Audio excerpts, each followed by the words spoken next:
राधे राधे, जय श्री कृष्ण। आप देख रहे हैं तिलक पत्रिका में, हूँ आपके साथ सुशील गोस्वामी। आज खास वार्ता में मेरे साथ हैं विशिष्ट व्यक्ति हैं आसाम का, बल्कि मेरे को विश्व का विख्यात माँ कामाख्या देवी मंदिर। सुनते ही आपके मन में तमाम तरह की तरंग उठने लग गई होंगी। माँ कामाख्या देवी का जो एक अद्भुत मंदिर है वो आपकी कहीं ना कहीं कल्पना में आ गया होगा। तो आज उसी मंदिर के मुख्य सेवायत जो पुजारी हैं वो हमारे साथ हैं, मनोज गुरु। आइए उनसे बात करते हैं।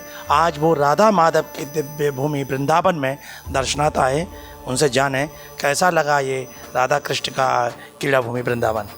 जी बहुत बहुत स्वागत है। और आपकी भूमि में आके, ब्रज भाव में आके गोपी भाव महसूस करता हूँ। देवी भाव से गोपी भाव में आ गया। जब से यहाँ दर्शन किया हूँ, अत्यंत मन प्रफुल्लित है और हर्षित है। जो यहाँ पे माँ का पीठ है, कात्यायनी शक्तिपीठ, और माता के भूतेश्वरी माता के नाम से प्रसिद्ध है।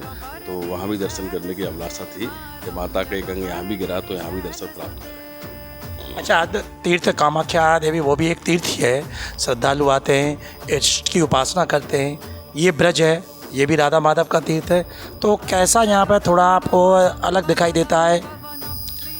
अगर भक्ति चाहिए तो वृंदावन में आओ, भक्ति चाहिए तो वृंदावन में आओ, शक्ति चाहिए तो कामाख्या। तो शक्ति का क्षेत्र है, ये भक्ति का क्षेत्र, ये दोनों में इतनी अंतर है।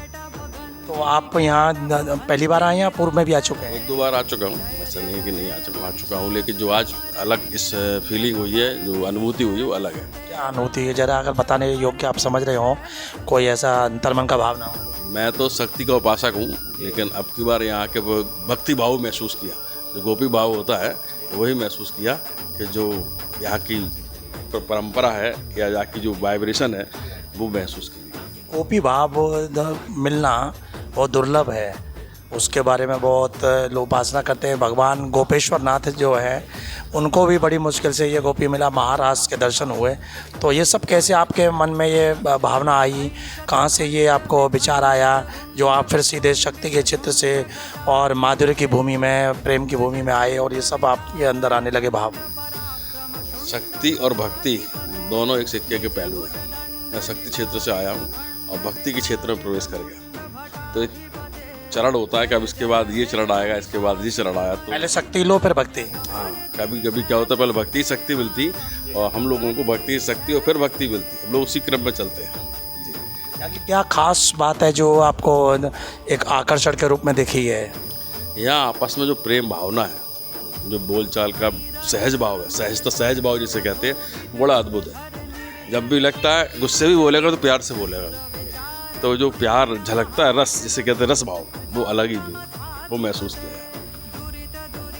हमारे साथ रहे माँ कामाख्या देवी मंदिर के वहाँ के मुख्य सेवायत पुजारी हैं और उन्होंने अपने बारे में जो बताया कि शक्ति के क्षेत्र में माँ शक्ति की ही देवी हैं और शक्ति के क्षेत्र से आज वो वृंदावन जो प्रेम और माधुर्य की भूमि है, भक्ति की भूमि है, और वहाँ आए तो उन्होंने कहा कि यहाँ आने के बाद एक अलग ही आकर्षण लगा। और उन्होंने जो खुद अपने मन के भाव की कही है कि गोपी भाव, तो ब्रज में जो भी है, यहाँ तो शास्त्रों में कहा गया कि एकमात्र जो पुरुष भगवान श्री कृष्ण हैं और समस्त जो जीव हैं यहाँ वो गोपी हैं। खुद मीराबाई जब यहाँ आई तो उन्होंने यही पृष्ठ उनके सामने, जीव गोस्वामी जी का प्रसंग आपने सुना होगा। तो जब उनसे मिलने गई, जीव गोस्वामी किसी स्त्री से नहीं मिलते थे, उनके शिष्यों ने कहा वो किसी स्त्री से नहीं मिलते। तो मीरा जी ने यही बात कही थी कि मैंने तो सुना वृंदावन में एकमात्र पुरुष भगवान श्री कृष्ण हैं, बाकी सब गोपी हैं। तो ये बात शास्त्रों में भी है और आज खुद मनोज गुरु ने ये बात कही कि गोपी भाव प्राप्त करने के लिए आए और आज उन्हें बड़ा अच्छा लगा राधा माधव की भूमि में आकर एक गोपी भाव अपने मन में लेकर वो भगवान बांके बिहारी के दर्शन करने गए। और यहाँ का जो 51 शक्तिपीठों में से एक है माँ कात्यायनी देवी, वहाँ के भी मंदिर में गए तो शक्तिपीठ होते हुए भी वहाँ भक्ति का समावेश है, भक्ति के अंश देखने को मिले। तो ये ही इस ब्रज की पावन धरा का एक खासियत है कि लोगों को जब आकर्षित करती है तो उन्हें कहीं ना कहीं राधा माधव की भक्ति मिलती है। तो यदि आपको भगवान की भक्ति प्राप्त करनी है तो इस ब्रज भूमि में पधारें और ऐसे ही आपको निश्चित भगवान की कृपा और भक्ति मिलेगी। तिलक पत्रिका के लिए अपने साथी कैमरा पर्सन रिंकू वर्मा के साथ वृंदावन से मैं सुशील गोस्वामी।